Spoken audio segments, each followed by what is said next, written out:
فرماتے ہیں جو بندے نماز نہیں پڑھتے جب ان کی پہلی منزل قبر آئے گی اور جب وہ قبر کے اندر جائے گا تو یاد رکھو اس کا حشر ایسا ہوگا. ارشاد فرماتے ہیں کہ اس کے لحد میں جب اس کو اتارا جائے گا بے نمازی کو تو 99 اژدہا اس کی قبر میں بھیج دیے جائیں گے.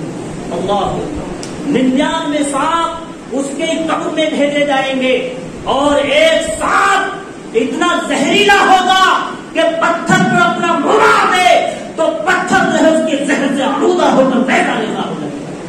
ذرا بتائیں تو صحیح آج دنیا میں ہم جب چلتے ہیں پھرتے ہیں کہیں بیٹھتے اٹھتے ہیں ذرا سی چیٹی ہمارے کاٹ لے تو ہم جو ہے بلبلا اٹھتے ہم کاٹ جاتے ہیں. ارے چیٹی نے کاٹ لیا ہے, ارے ہمیں مچھر نے کاٹ لیا ہے, ہمیں آج بچھو. اچھا بچھو کتنا خطرناک ہے. آپ کو بچھو ڈس لے, جس کو ڈس لیا ہوگا وہ جانتا ہے کہ بچھو کا اثر کیا ہوتا ہے, بچھو کا زہر کیا ہوتا ہے. بچھو کاٹ لے تو رات کو چین نہیں, دن کو کاٹے تو دن کو چین نہیں, صبح کو کاٹے تو شام تک بے چین رہتا ہے.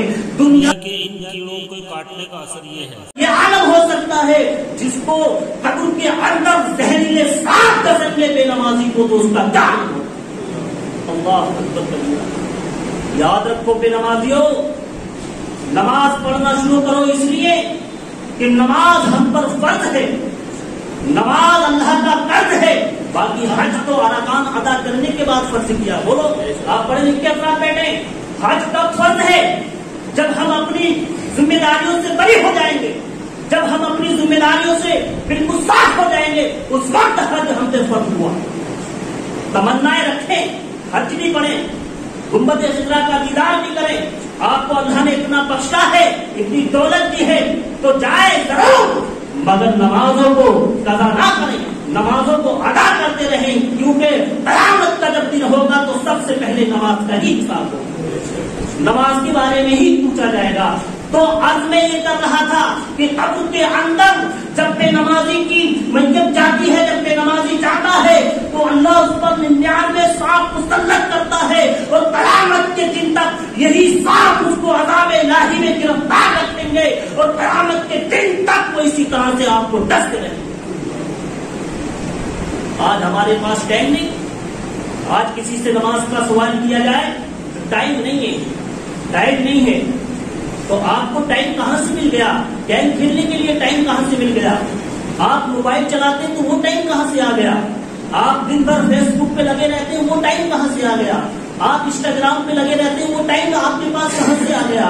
نماز کا سوال کیا تو 10 منٹ 2 رکعت نماز پڑھنے کے لیے تیار نہیں ہے. آپ کو نماز کا سوال کیا تو 20 منٹ آپ کو نکالنے کی تیار نہیں ہے. عزیزان ملت اسلامیہ, وہ اژدہا صبح قیامت تک اسی طرح سے ان کو ڈستے رہو, یہ عذاب الہی میں گرفتار. اب جو نمازی ہوگا محبت سے بولے سبحان اللہ. جو نمازی ہوگا اس کے لیے بھی آقا نے ارشاد فرمایا, یہ نہیں کہ صرف بے نمازی کے لیے بتایا, اللہ کی رسول نے ارشاد فرمایا کہ جو نمازی ہوگا تو سبحان اللہ اس کی کیفیت ہی الگ ہوگی, اس کا انداز بھی الگ ہوگا, اس کا جو ہے انداز الگ ہوگا. اور الحمدللہ وہ کس شان سے جو ہے قبر کے اندر پہنچے گا. تو آپ سبحان فرمائیے, محبت سے بولے سبحان اللہ. ہے وہ جائے گا, فرشتے اس کے ساتھ سبحان اللہ. اس نے نمازوں کو قضا نہیں کیا, اس نے فجر کو قضا نہیں کیا, اس نے اپنے کام کو ضائع کر کے, اپنے کام کو روک کے نماز فجر کو ادا کیا ہے. اس نے اپنے کام کو روک کے نماز ظہر کو ادا کیا ہے. اس نے کھانا بعد میں کھایا, پہلے عصر کی نماز کو ادا کیا ہے. اس نے اپنے کام کو بریک دے کے مغرب کی نماز کو ادا کیا ہے.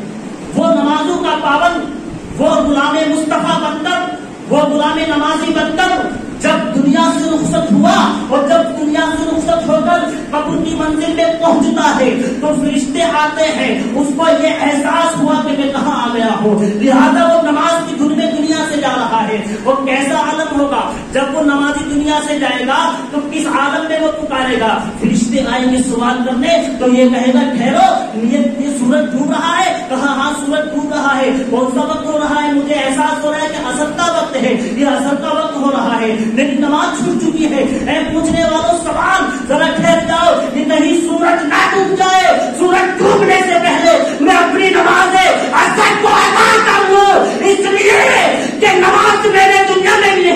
ہے اور مجھے یہ احساس ہو رہا ہے کہ سورج ڈوب رہا ہے، میں نماز کو ادا کرنا چاہتا ہوں. ایسا پرکیف عالم ہوگا.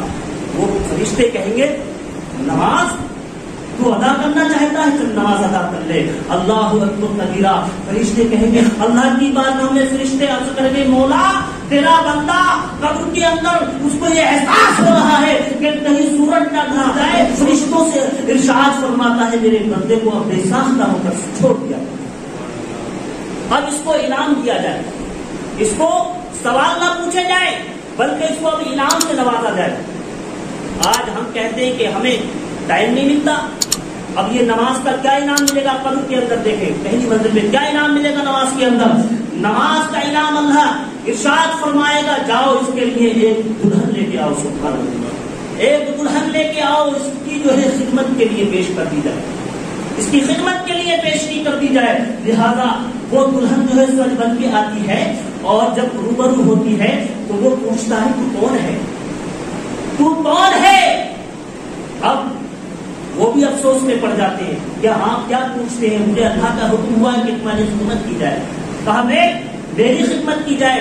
کہا ہاں آخرکار آپ بتائیں تو صحیح آپ کون ہے. اب یہ دلہن بازبان بولتی ہے، اب یہ جو ہے روح بولتی ہے کہ میں وہ ہوں جو دنیا میں رہ کر تو نے اپنے کاموں کو روکا تھا اور مجھے ادا کیا تھا.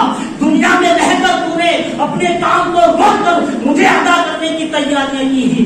دنیا میں رہ کر جو تو نے نمازوں کو ادا کیا تھا وہی نماز ہوں میں تیرا قیامت تک اسی طرح خدمت کرتی رہوں گی، قیامت تک اسی طرح تیرا ساتھ دوں گی. اس لیے کہ رب کا حکم اسلام تو بے نمازی کو یہاں بھی بے نمازی کے لیے یہاں بھی خرابیاں ہیں اور آخرت میں بھی خرابیاں ہیں.